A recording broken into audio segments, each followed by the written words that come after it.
নমস্কার, news hour prime নিউজে সবাইকে স্বাগত। আমি রয়েছি আপনার সাথে, আমি চোখ রাখছি খবরে। আগেকার পুরসভা আর বর্তমানের পুর নিগম দুটোতে কিন্তু আকাশ পাতাল তফাৎ রয়েছে, যেটা গোটা পুর নিগমবাসী খুব ভালো করেই বোঝেন। এর জন্য অবশ্যই বাহবা দিতে হয় পুর নিগমের মেয়র সহ ওনার পুরো টিমকে। বৃহস্পতিবার পুর নিগমের বিভিন্ন উন্নয়নমূলক প্রকল্পের উদ্বোধন করে এমনটাই বললেন রাজ্যের মুখ্যমন্ত্রী ডাক্তার মানিক সাহা।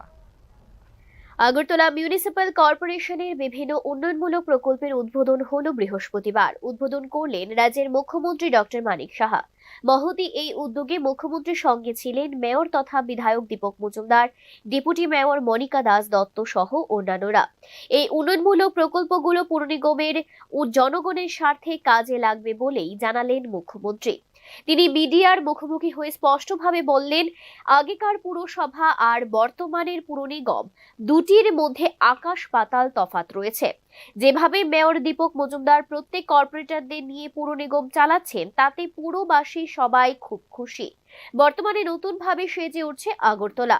পুর নিগমের তরফে একটি প্রকল্প হাতে নেওয়া হয়েছে, মশা মুক্ত শহর গড়তে হবে। এর লক্ষ্যে এখন কাজ করে চলেছে পুর নিগম।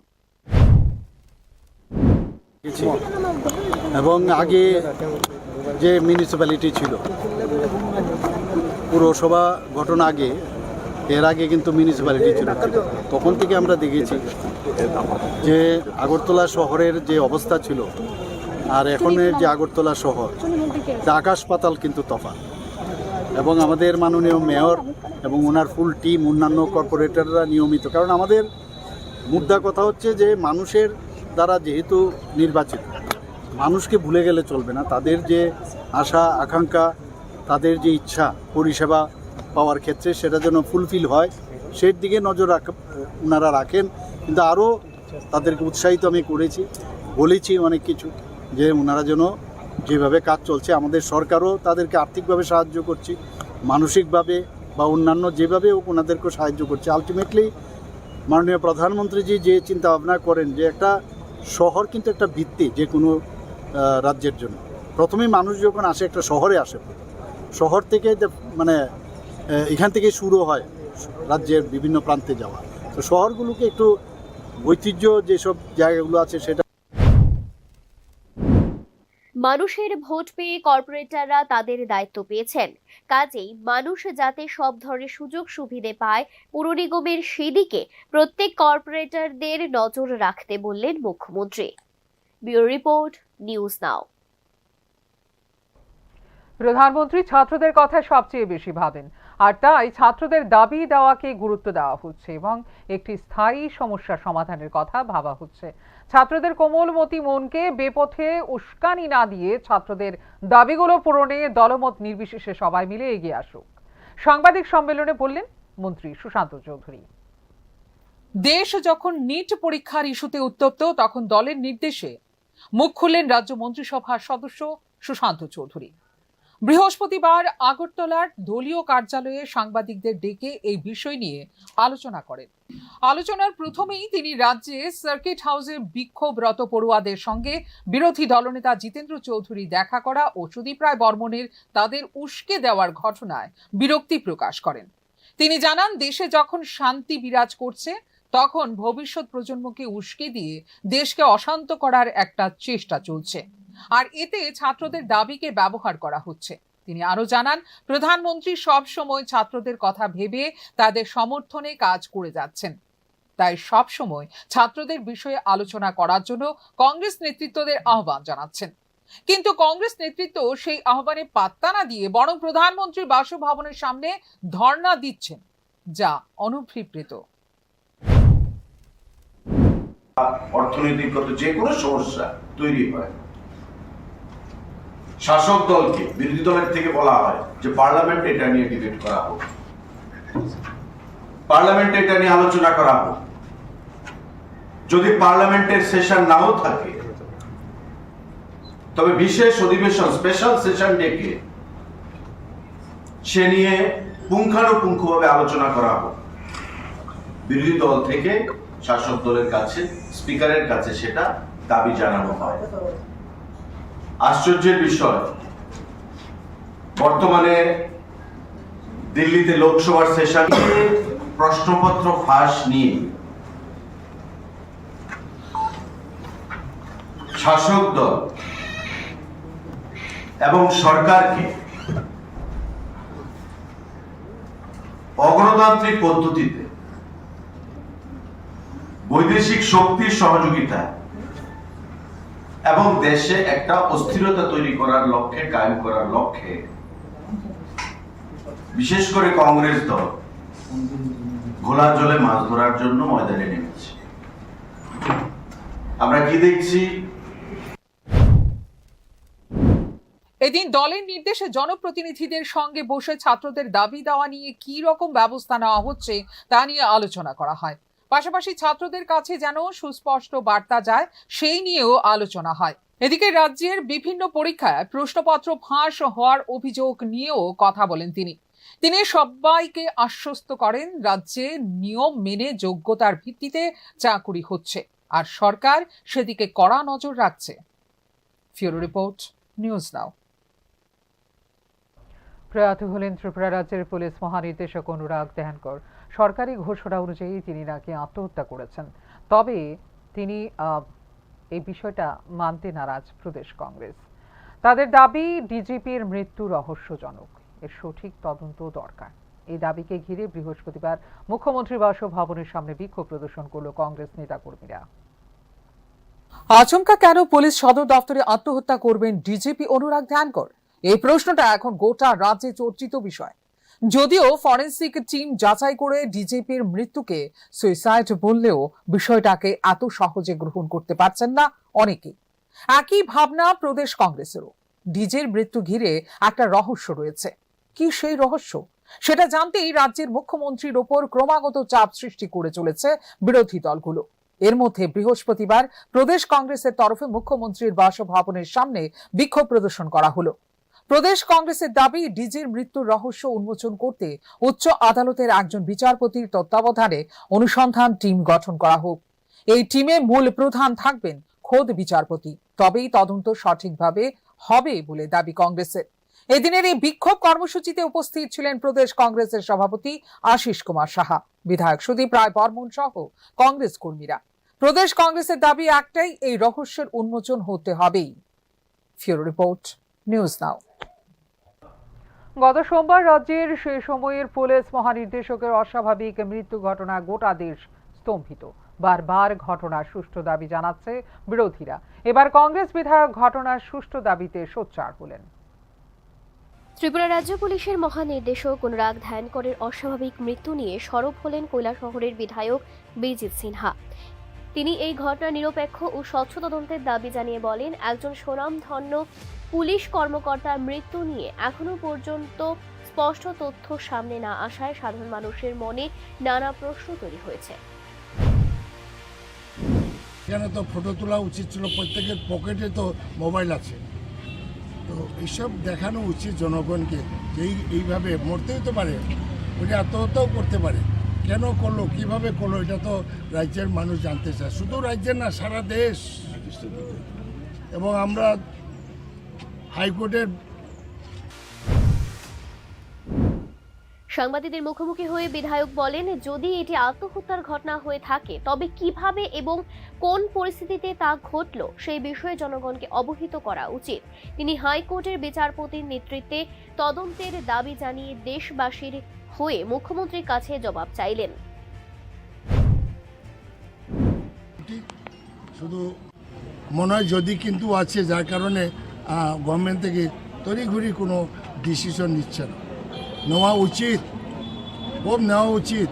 কারণ অনেক সন্দেহ দাঁড়া বাড়ছে। এই যে অনুরাগ ধ্যানকর ভারতে বিভিন্ন বড় বড় স্ক্যান্ডেলে উনি তদন্তে নেতৃত্ব দিয়েছেন। নীরব মোদীর কেলেঙ্কারিতে উনি দক্ষতার সহিত কি বলে ইনভেস্টিগেশন করেছে। বিভিন্ন প্রশ্ন দেখা দিয়েছে সারা দেশে, শুধু ত্রিপুরা নয়, সারা দেশ। আমাদের বন্ধু বান্ধব ভারতের বিভিন্ন প্রান্তে আছে যারা এমপি। ডিজিপি অনুরাগ ধ্যানকরের অস্বাভাবিক মৃত্যু ঘটনায় সারা দেশ জুড়ে চাঞ্চল্য সৃষ্টি হয়েছে। প্রশ্ন উঠছে, এত বড় মাপের একজন উচ্চপদস্থ আধিকারিক কেনই বা এইভাবে তার জীবনের পরিসমাপ্তি ঘটালো? এই ঘটনা সুষ্ঠু তদন্তের আশায় রাজ্য তথা দেশবাসী। ব্যুরো রিপোর্ট, নিউজ নাও। এদিকে জাতীয় সড়কের বেহাল দশা চিত্রটা কৈলাসহরে। এই নিয়ে বৃহস্পতিবার পথ অবরোধ করল জেলা কংগ্রেসের প্রতিনিধিরা। কৈলাসহর রাজ্যের বিভিন্ন জাতীয় সড়কের বেহাল অবস্থা ও যান চলাচলের চরম দুর্ভোগের প্রতিবাদে পথ অবরোধে সামিল হল ঊনকোটি জেলা কংগ্রেস। বৃহস্পতিবার সকাল থেকে কৈলাসহর ধর্মনগর এবং কৈলাসহর কুমারঘাট সংযোগকারী NH 208 জাতীয় সড়কের চিরাকুটি এলাকায় পথ অবরোধ কর্মসূচি শুরু হয়। কর্মসূচিতে নেতৃত্ব দেন কৈলাসহরের বিধায়ক বীরজিৎ সিনহা। সঙ্গে ছিলেন জেলা কংগ্রেস সভাপতি মোহাম্মদ বদরুজ্জামান, কংগ্রেস নেতা রুদেন্দ্র ভট্টাচার্য, তরুণ সাহা সহ বিপুল সংখ্যক কংগ্রেস কর্মী সমর্থক। অবরোধস্থলে বক্তব্য রাখতে গিয়ে কংগ্রেস বিধায়ক বীরজিৎ সিনহা অভিযোগ করেন, কংগ্রেস সরকারের আমলে এই জাতীয় সড়ক নির্মাণের অনুমোদন মিললেও বিজেপি সরকারের আমলে কাজ শুরু হওয়ার পর ব্যাপক অনিয়ম এবং দুর্নীতি হচ্ছে। তার দাবি, দিল্লি থেকে ত্রিপুরা পর্যন্ত শুধু কাটমানির খেলা চলছে। সেই কারণেই নিম্নমানের নির্মাণ সামগ্রী ব্যবহার করে রাস্তা তৈরি করা হয়েছে। সড়ক কেন্দ্রে কংগ্রেস সরকার তাকে মঞ্জুর করেছিল ত্রিপুরায়, এবং বিজেপি সরকার আসার পর এটা কাজ শুরু হয়েছে। কিন্তু দেখা যায় জাতীয় সড়ক নরক কুঞ্জারে পরিণত হয়েছে। এরকম দেখলাম একটা মিনিস্টারের গাড়িও কাদার মধ্যে ডুবে গেছে। এই যে অবস্থা, সাধারণ মানুষ খুবই অসুবিধায় ভোগ করছে। ট্রান্সপোর্ট ডিপার্টমেন্ট বা যারা গাড়ি ঘোড়ার ব্যবসা করে তারাও খুব লোকসান হচ্ছে এবং যাতায়াতে খুব সমস্যা। ফলে অল্প সময়ের মধ্যেই জাতীয় সড়কের বিভিন্ন অংশ বেহাল হয়ে পড়েছে। কয়েকদিন আগে রাজ্যের এক মন্ত্রীর গাড়ি জাতীয় সড়কের খারাপ অবস্থার কারণে আটকে পড়েছিল। প্রতিদিন রাজ্যে প্রবেশ করা পণ্যবাহী যানবাহনগুলিকেও দীর্ঘক্ষণ দাঁড়িয়ে থাকতে হচ্ছে, যার ফলে সাধারণ মানুষ এবং ব্যবসায়ীরা চরম সমস্যার সম্মুখীন হচ্ছেন। পথ অবরোধকে কেন্দ্র করে এলাকায় উত্তেজনা ছড়িয়ে পড়ল। পরিস্থিতি নিয়ন্ত্রণে ঘটনাস্থলে মোতায়েন করা হলো বিপুল সংখ্যক পুলিশ ও টিএসআর বাহিনী। ব্যুরো রিপোর্ট, নিউজ নাও। রাজ্যের ঊনকোটি জেলার সরকারি হাসপাতালে বেহাল চিকিৎসা ব্যবস্থা। সারা রাজ্যেও ডাক্তারবাবুদের প্রাইভেট চিকিৎসা বন্ধ করার কথা বলা হলেও ঊনকোটি জেলার রোগীদের মূল হ্রাস প্রাইভেট নার্সিং হোমগুলোর হাতে। এই সপ্তাহেই তরুণ আইনজীবীর মৃত্যুর ঘটনায় চিকিৎসার গাফিলতির অভিযোগ উঠেছে ঊনকোটি জেলার সবকটি সরকারি হাসপাতালের চিকিৎসা ব্যবস্থার উপর। এ নিয়ে ঊনকোটি জেলার মুখ্য স্বাস্থ্য আধিকারিকের হস্তক্ষেপ দাবি করেন আইনজীবীরা।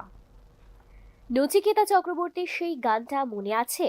ও ডাক্তার, গানটার বিপক্ষে হয়ে যদিও ডাক্তাররা পরে গান গেয়েছিলেন, কিন্তু রাজ্যের মফস্বলের চিকিৎসা ব্যবস্থা দেখলে কিন্তু নচিকেতার গানটাই মনে পড়ে। ডাক্তার আজ কষায় হয়ে পড়েছে, নার্সিং হোম নিয়ে ব্যস্ত। না না, আমাদের বক্তব্য নয়, অভিযোগ খোদ ঊনকোটি জেলার আইনজীবীদের। আমাদের জিবি হসপিটালে যেভাবে প্রাইভেট প্র্যাকটিস বন্ধ করা হয়েছে, অতি সত্ত্বর সরকারের কাছে আবেদন রাখছি আমরা, এই যে তিনটে hospital, Kailashahar hospital, Kumarghat hospital এবং ধর্মনগর হসপিটাল, তিনটা হসপিটাল মিলিয়ে যে একটা মানে হত্যা করেছে, ওকে মারা যায়নি, ওকে মার্ডার করেছে, নেগলিজেন্সে ওদের হত্যা হয়েছে ছেলেটা। 2 বছরটা শিশু আছে, এটার তো আর ক্ষতিপূরণ সরকার দিতে পারবে না। 8 মাস না, 8 মাস একটা শিশু, 2 বছর হয়েছে বিয়ে হচ্ছে, 8 মাস একটা শিশু আছে। আপনি ভাবেন পরিবারটার দিকে তাকিয়ে। তো একটা অ্যাডভোকেটের সঙ্গে যদি এরকম হয়, আম জনগণের সঙ্গে কি ব্যবহার করছে এরা। এই হসপিটাল থেকে আমি একটা জিনিস লক্ষ্য করছি, আমাদের কৈলাসহর হসপিটালে মানুষকে পশুর মতো ব্যবহার করছে ওনারা। এবং আপনারা মিডিয়ার ভাই বন্ধু যারা আছে, আইনজীবীদের কথায় ঊনকোটি জেলা আদালতের আইনজীবী মৃত্যুর জন্য দায়ী ঊনকোটি জেলার চিকিৎসকেরা। আর এই দাবিতে ঊনকোটি জেলার মুখ্য স্বাস্থ্য আধিকারিককে ঘেরাও করে বিক্ষোভ প্রদর্শন করছে কৈলাসহর সহ গোটা ঊনকোটি জেলার আইনজীবীরা। বৃহস্পতিবার আইনজীবীদের প্রতিনিধি দল মুখ্য স্বাস্থ্য আধিকারিকের সঙ্গে মিলিত হন আইনজীবীরা। গত 21শে জুলাই সন্ধ্যায় কুমারঘাটের বেতছড়া এলাকায় কৈলাসহর আদালতের এক আইনজীবী বাইক দুর্ঘটনায় মারা গিয়েছিলেন। সেই ঘটনায় চিকিৎসার গাফিলতির অভিযোগ ওঠে। আইনজীবীরা সংবাদ মাধ্যমের সাথে কথা বলতে গিয়ে ঊনকোটি জেলার চিকিৎসা পরিষেবা নিয়ে ডাক্তারের ভূমিকায় ক্ষোভ প্রকাশ করেন। তাদের অভিযোগ, ঊনকোটি জেলার ডাক্তাররা সরকারি হাসপাতালে চিকিৎসা না করে নার্সিংহোমে চিকিৎসা প্রদানে ব্যস্ত। ফলে নার্সিংহোমগুলো চিকিৎসার উপর নির্ভর করে বেঁচে আছে সাধারণ মানুষ। এই যে ব্যবসায়ীকরণ হচ্ছে স্বাস্থ্য দপ্তরে, এই যে ডাক্তারবাবু দ্বারা এই যে মানে একটা জল্লাদ রূপে পরিণত হয়েছে ওনারা। 90% সবাইকে বলবো না, এই জল্লাদের হাত থেকে আম জনগণকে ন্যায় দিন। আজ আমাদের জন্য হয়েছে, আপনাদের জন্য হবে। যারা ঘরে বসে আছেন আগুন তাদের ঘরও লাগবে। এদের থেকে সবাইকে ন্যায় দিন। 8 লাখ 10 লাখ করে যে কামিয়ে নিচ্ছেন ওরা রক্ত চুষে, সেটা থেকে আমাদেরকে এই সমাজকে যাতে বিহিত ব্যবস্থা করার জন্য মিডিয়ার ভাই বোনদের করব, সবাই জন্য এই আন্দোলনকে আপনারা একটা বিহিত ব্যবস্থার জন্য ছড়িয়ে দিন এবং সরকারের কাছে হেডকোয়ার্টার অব্দি বিশাল সিন্ডিকেট চলছে। আর কার পাওয়ারে আমরা লোক এরকম করতে পারে ওনারা? ভেবে দেখুন একবার, উপর অব্দি যদি তার সেটিং না থাকে, ওরা নিচে থেকে পারবে এগুলো করতে? ডাক্তারদের তো সাহস হয়? তারা দিনের পর দিন মানুষের উপর অত্যাচার করে যাচ্ছে। তো এগুলো সিন্ডিকেট ভাঙতে হবে। তাই দাবি রাখবো, সরকার কিভাবে এগুলো দেখবে সরকারের উপর আমরা দাবি জানাতে পারি। না হলে আমরা 45 ডেজের টাইমলাইন বেঁধে দিয়েছি। আমরা বলেছেন সবাই আমরা বৃহত্তর আন্দোলন। যেখানে একজন আইনজীবীকে চিকিৎসার অভাবে মৃত্যুর কোলে ঢলে পড়তে হয়েছে, সেখানে সাধারণ মানুষ তো কিছুই না। এর আগেও অভিযোগ উঠেছে, ঊনকোটি হাসপাতালে ডায়ালাইসিস পরিষেবার সুবিধা থাকলেও সাধারণ লোকজনদের সেই পরিষেবা সঠিকভাবে দেওয়া হচ্ছে না। শুধু যে ঊনকোটি জেলা হাসপাতাল তা নয়, কমলপুর হাসপাতাল সহ বিভিন্ন মফস্বল হাসপাতালের বিরুদ্ধে এই অভিযোগ। এখন রাজ্যের স্বাস্থ্যমন্ত্রী তথা মুখ্যমন্ত্রী কি ব্যবস্থা নেয় তার দিকে তাকিয়ে রাজ্যবাসী। Bureau report, news now. Mandai ব্লকের অন্তর্গত ধরুই পাড়ার বাসিন্দা মালতী দেববর্মা তার কপালে জুটল না কোনো সরকারি সুযোগ সুবিধা, না কোনো সরকারি ঘর, না কোনো সরকারি ভাতা। জানালেন দুঃখের কথা। একচালা এক মাটির ঘরে থাকেন বৃদ্ধা মালতী দেববর্মা। ছিলেন অন্য গ্রামে। একটু সুখের আশায় মান্দায় ধনুই পাড়ায় এসে ঘর বানান। গত 2 বছর ধরে স্বামী স্ত্রীতে সংসার তাদের। স্বামী মারা যাওয়ার পর একা মাটির কুড়ে ঘরেই ওনার পরিবারের বসবাস। অন্তোদয় রেশন কার্ডধারী মালতী দেববর্মার পরিবার অন্তোদয় রেশন ভুক্ত। প্রধানমন্ত্রী আবাস যোজনার সুবিধা পাওয়ার জন্য একাধিকবার কাগজপত্র জমা দিয়েও কোনো লাভ হয়নি। সংবাদ মাধ্যমের মুখোমুখি হয়ে সংশ্লিষ্ট দপ্তর ও সরকারের নিকট প্রধানমন্ত্রী আবাস যোজনার সুবিধা পাওয়ার আবেদন জানান তিনি।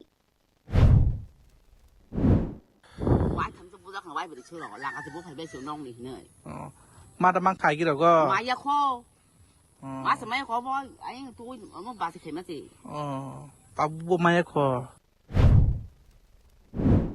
দেশের প্রতিটি মানুষ মাথা গোজার ঠাঁই পাক, এই জন্যই কেন্দ্রীয় সরকার তথা রাজ্য সরকার চেষ্টা করে যাচ্ছে। এলাকাবাসীর দাবি, জীবন দশায় যেন মহিলা সরকারি সুবিধাগুলো যা সরকার দিচ্ছে তা পায়। ব্যুরো রিপোর্ট, নিউজ নাও।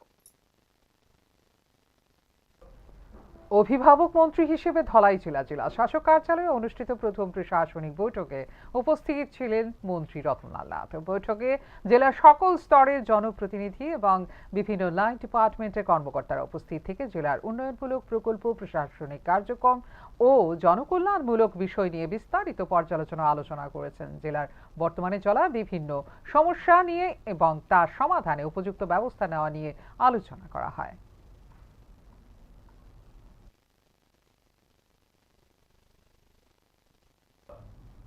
সোনামুড়া নগর পঞ্চায়েতের চেয়ারপারসনের ওয়ার্ডে কেলেঙ্কারি। সড়কের কাজ না করেই হজম প্রায় 5 লক্ষ টাকা। নগর পঞ্চায়েতের আধিকারিকের কাছে ডেপুটেশন দিলেন স্থানীয়রা। নিজের ওয়ার্ডেই দুর্নীতির অভিযোগ উঠল সোনামুড়া নগর পঞ্চায়েতের চেয়ারপারসনের বিরুদ্ধে। অভিযোগ, 7 নম্বর ওয়ার্ডে সড়কের কাজ না করিয়ে সরকারি তহবিল থেকে প্রায় 5 লক্ষ টাকা নয়ছয় করা হয়েছে। এই ঘটনায় ক্ষুব্ধ স্থানীয় বাসিন্দারা নগর পঞ্চায়েতের আধিকারিকের কাছে ডেপুটেশন জমা দিলেন। প্রাপ্ত নথি অনুযায়ী 2025-26 অর্থবর্ষে 7 নম্বর ওয়ার্ডের জন্য কাজের টেন্ডার ডাকা হয়েছে। কাজটি সোনামুড়া হাসপাতাল রোড থেকে স্বপন দাসের বাড়ি ও নিকটবর্তী নিকটবর্তী মসজিদ পর্যন্ত ব্রিক সোলিং রোড ও ইটের ড্রেন নির্মাণ। বরাদ্দ 4,83,980 টাকা। স্থানীয়দের অভিযোগ, কাগজে কলমে টেন্ডার হলেও বাস্তবে কোনো সড়কের কাজই হয়নি, অথচ বরাদ্দকৃত টাকা ইতিমধ্যেই তোলা হয়ে গেছে। আমরা যে রাস্তাটা এটা কোনো কাজই করছে না, অল্প অল্প একটু কাজ করে শেষ করে এরপরে সব মানে একেবারে তারা শেষ আর কাজ করতে কত নম্বর ওয়ার্ড? 7 নম্বর ওয়ার্ড। কোন রাস্তাটা এটা? 7 নম্বর ওয়ার্ড হাসপাতাল মুরাদি। মানে কত পরিবার বসবাস এখানে? হ্যাঁ, নগর পঞ্চায়েত এলাকার কত নম্বর? 35। কি সমস্যা হইতেছে রাস্তাটা? সমস্যা জলের লেগে আমরা হাঁটতে পারতেছি না, আমার ছোটবাইনের বাচ্চা কষ্ট হইতেছে, পড়াশোনা ঠিক মতন মানে যাইতে হাঁটতে অসুবিধা হইতেছে। তারপরে মনে করে মানুষ হাঁটার চলাফেরা করতে পারতেছে না, কি একটা অবস্থা রাস্তা, কোনো কেউ তো সমস্যা। রাস্তাটা তো অনেক কাজ করছে নাকি? তো রাস্তার কাজ অল্প অল্প কইরা তারা শেষে কাজ বন্ধ হয়ে দিছে, আর কাজ শুরু করতেই না। রাস্তার জল জমে রয়েছে, রাস্তাতে আমরা হাঁটতে পারি না। কখন গায়ে দেন বৃষ্টি জল এসে আমরা আসছি। এই ঘটনার প্রতিবাদে বৃহস্পতিবার 7 নম্বর ওয়ার্ডের বাসিন্দারা সোনামুড়া নগর পঞ্চায়েতের আধিকারিকদের দফতরে গিয়ে ডেপুটেশন দেন। তাদের দাবি, অবিলম্বে তদন্ত করে দোষীদের বিরুদ্ধে কঠোর ব্যবস্থা নিতে হবে এবং কাজ সম্পূর্ণ করতে হবে। স্থানীয়দের অভিযোগ, চেয়ারপারসনের নিজের ওয়ার্ডেই যদি এই অবস্থা হয় তাহলে অন্য ওয়ার্ডের কি অবস্থা? মানুষের ট্যাক্সের টাকা এভাবে লুট হতে দেওয়া যাবে না। ব্যুরো রিপোর্ট, নিউজ নাও। নামে শুধু অঙ্গনওয়াড়ি কেন্দ্র, তবে এতে নাকি দীর্ঘদিন ধরে পড়াশোনা লাটে ওঠাটাই স্বাভাবিক। দিদিমণি সহায়িকারা তো বাড়িতে বসেই গুনছেন সরকারি বেতন। ঘটনা কৈলাসহর গৌরনগর গ্রাম পঞ্চায়েতের 6 নম্বর ওয়ার্ডের গোপালনগর গ্রামে। দিনের পর দিন বন্ধ হয়ে পড়ে থাকা অঙ্গনওয়াড়ি কেন্দ্র, যে উদ্দেশ্যে রাজ্য সরকারের তরফে এই অঙ্গনওয়াড়ি কেন্দ্রগুলো খোলা হয়েছে, তার বিন্দু মাত্র কোনো কাজে লাগছে না কৈলাসহরের গোপালনগর গ্রামে। এই গ্রামের 6 নম্বর ওয়ার্ডে শুধু নামে দাঁড়িয়ে রয়েছে একটি ঘর, যার নাম অঙ্গনওয়াড়ি কেন্দ্র। এই অঙ্গনওয়াড়ি কেন্দ্রে যিনি দিদিমণি এবং হেল্পার রয়েছেন, তারা নাকি দিনের পর দিন বাড়িতে বসেই সরকারি বেতন গুনে চলেছেন। ইচ্ছে হলে কোনোদিন তারা অঙ্গনওয়াড়ি কেন্দ্রে আসেন, ইচ্ছে না হলে আসেন না। এভাবেই গ্রামের শিশুদের পড়াশুনো একদমই লাটে ওঠার উপক্রম। প্রতি মাসে এই অঙ্গনওয়াড়ি কেন্দ্রে সরকারের তরফ থেকে মিড ডে মিলের জন্য যেসব জিনিস পাঠানো হয়, এগুলো জমতে জমতে রীতিমতো পচার উপক্রম। অভিযোগ, যেদিন দিদিমণি এবং হেল্পার আসেন অঙ্গনওয়াড়ি কেন্দ্রে, তখন এই পচা গলা চাল ডাল দিয়েই নাকি শিশুদের জন্য খিচুড়ি রান্না করা হয়। এই নিয়ে বিক্ষুব্ধ এলাকার জনগণ। এখানেই শেষ নয়, খাদ্য দপ্তর থেকে যেসব চাল ডাল পাঠানো হয় সেগুলো নাকি দিদিমণি ও হেল্পার মিলে মারিং করে দেন। এই অভিযোগ দীর্ঘদিনের। কয়েকদিন পূর্বে নাকি দিদিমণি এবং হেল্পার স্কুলে এসেছিলেন। এই খবর পেয়ে যায় গ্রামবাসী। তারা অঙ্গনওয়াড়ি কেন্দ্রে আসার আগে পালিয়ে গেলেন দিদিমণি শুক্লা দে এবং হেল্পার সুস্মিতা দাস। আমরা গ্রামের নাম গোপালনগর, গৌরনগর 6 নম্বর ওয়ার্ড। আমরা স্কুলে সবে মানে ডাল চাল কিছু দেয় না, ফুকা ডাল চাল আমাদের খিচুড়ির মধ্যে চানাও দেয় না, সোয়াবিনও দেয় না, কিছু না, সিদ্ধ একটু তেল দিয়ে দিয়া সম্বাস দিয়ে আমরা বাচ্চারা দেয়। আমাদের ডিম আমরা সপ্তাহে সপ্তাহে দেয় না, ডিমটি ডাল ফুটে না। আজকে খিচুড়িটা ডাল ফুটছেও না, ডাল ফুটছে না। তারপরে আমরা যদি ডিমের লাগে আয়, তারা কয় আমরা ডিম দিত না, জগরা জাতি করিয়া মেমে কথাবার্তা হয়। আইজও কুই রকম জগরা জাতি করিয়া মেমে কথাবার্তা হয়েছে, বাজে কথা হয়েছে আজকে। স্কুলের যে দিদিমণি আছে তান কি প্রতিদিন স্কুলটা খুলেনি? না না, প্রতিদিন আয় না। তা 7 মাস থাকি স্কুলে ম্যাম আয় না, শুধুমাত্র মাসে মাসে আয় রেশনটা দিতে পারি। এই অঙ্গনওয়াড়ি কেন্দ্রে নাকি নেই শৌচাগার, ভেতরে আবর্জনার স্তূপ, একটা ফিল্টার পর্যন্ত নেই অঙ্গনওয়াড়ি কেন্দ্রটিতে। এ বিষয়ে দপ্তরের আধিকারিকদের বেশ কয়েকবার নাকি জানানো হয়েছে, তবে কোনো হেলদোল নেই কারোর। ব্যুরো রিপোর্ট, নিউজ নাও। চোখ রাখছে এই মুহূর্তে শেষ খবরে। কার্পেটে বসেই ক্লাস, চিত্রটা উদয়পুর বহুকুমার হীরাপুর হাই স্কুলে। ষষ্ঠ শ্রেণী ছাত্রছাত্রীদের কার্পেট পেতে মেঝেতে বসিয়ে পড়াশোনা করানোর অভিযোগ সামনে উঠে এলো। কার্পেটে বসে হাই স্কুলে ক্লাস চলল। সত্যি অদ্ভুত এই দৃশ্য। এই কি তাহলে সুশাসনের সরকার চলছে রাজ্যে? প্রশ্ন আমজনতার। বিদ্যালয়ে গিয়ে দেখা গেল ষষ্ঠ শ্রেণীর 33 জন ছাত্রছাত্রী মেঝেতে বসেই পাঠ গ্রহণ করছে। বিদ্যালয়ের মোট ছাত্রছাত্রীর সংখ্যা প্রায় 200, শিক্ষক রয়েছেন 10 জন। এদিন বিদ্যালয়ের কয়েকটি শ্রেণীকক্ষ তালাবদ্ধ অবস্থায়ও দেখা যায়। বিদ্যালয়ের প্রধান শিক্ষিকা রুমা নন্দী জানান, পর্যাপ্ত শ্রেণীকক্ষের অভাবেই এই ব্যবস্থা চালু রয়েছে। তার বক্তব্য, বিদ্যালয়টি 2 শিফটে পরিচালিত হয়। সকালে প্রথম ও দ্বিতীয় শ্রেণীর পড়ুয়ারা এই কক্ষে পাঠ গ্রহণ করে। নিপুণ ত্রিপুরা কর্মসূচির নির্দেশিকা অনুযায়ী ছোট শ্রেণীর ছাত্রছাত্রীদের মেঝেতে বসিয়ে পড়ানো হয়। একই কক্ষে দুপুরের 6ষ্ঠ শ্রেণীর ক্লাস হওয়ায় প্রতিদিন টেবিল বেঞ্চ সরানো সম্ভব হয় না। তাই গত প্রায় 2 বছর ধরে কার্পেটেই পড়ানো হচ্ছে। দারুণ ব্যাপার। কত সহজে প্রধান শিক্ষিকা বললেন কথাগুলো। অতিরিক্ত শ্রেণীকক্ষের জন্য ঊর্ধ্বতন কর্তৃপক্ষকে জানানো হলেও এখনো কোনো ব্যবস্থা হয়নি বলে দাবি তার। হলো 5টা, তো 5টার মধ্যে যে এখন আমাদের যে শিক্ষা ব্যবস্থা, তার মধ্যে ক্লাস 1-2 যারা আছে, এই 1-2-তে ওদের বেঞ্চ ছাড়া পড়াতে হবে নিচে ফ্লোরে। তো 1-2 ক্লাসটা ওইখানে হয় নিচে ফ্লোরে, এবং তাদেরকে সিস্টেমের মধ্যে আছে যে ওদের গ্রাউন্ড ফ্লোরেই দিতে হবে, গ্রাউন্ড ফ্লোরে। তো 1-2 ক্লাসটা ওইখানে হয়। তো 1-2 ক্লাসটা যেহেতু হয় ওইখানে, তো আমাদের তো 5টা ক্লাসরুম, তো 1-2 ক্লাসরুমে বেঞ্চ নেই। তো আমাদের 6টা যখন আসে তখন কয় মাস 10টা যাওয়া অবধি কয় মাস। এদিকে সংবাদ সংগ্রহ করতে গিয়ে সাংবাদিকদের অনুমতি ছাড়া বিদ্যালয়ে প্রবেশ করা যায় না বলেও মন্তব্য করেন প্রধান শিক্ষিকা। পরে গোমতী জেলার শিক্ষা অধিকর্তা সুবীর মজুমদারের সঙ্গে যোগাযোগ করা হলে তিনি জানান, সাংবাদিকদের বিদ্যালয়ে প্রবেশে নিষেধাজ্ঞা সংক্রান্ত কোনো নির্দেশ তার দপ্তরে নেই। বিষয়টি জানার পর তিনি প্রধান শিক্ষিকার সঙ্গে ফোনে কথা বলেন এবং 6ষ্ঠ শ্রেণীর ছাত্রছাত্রীদের জন্য পৃথক শ্রেণীকক্ষে পাঠদানের ব্যবস্থা করার নির্দেশ দেন। ব্যুরো রিপোর্ট, নিউজ নাও।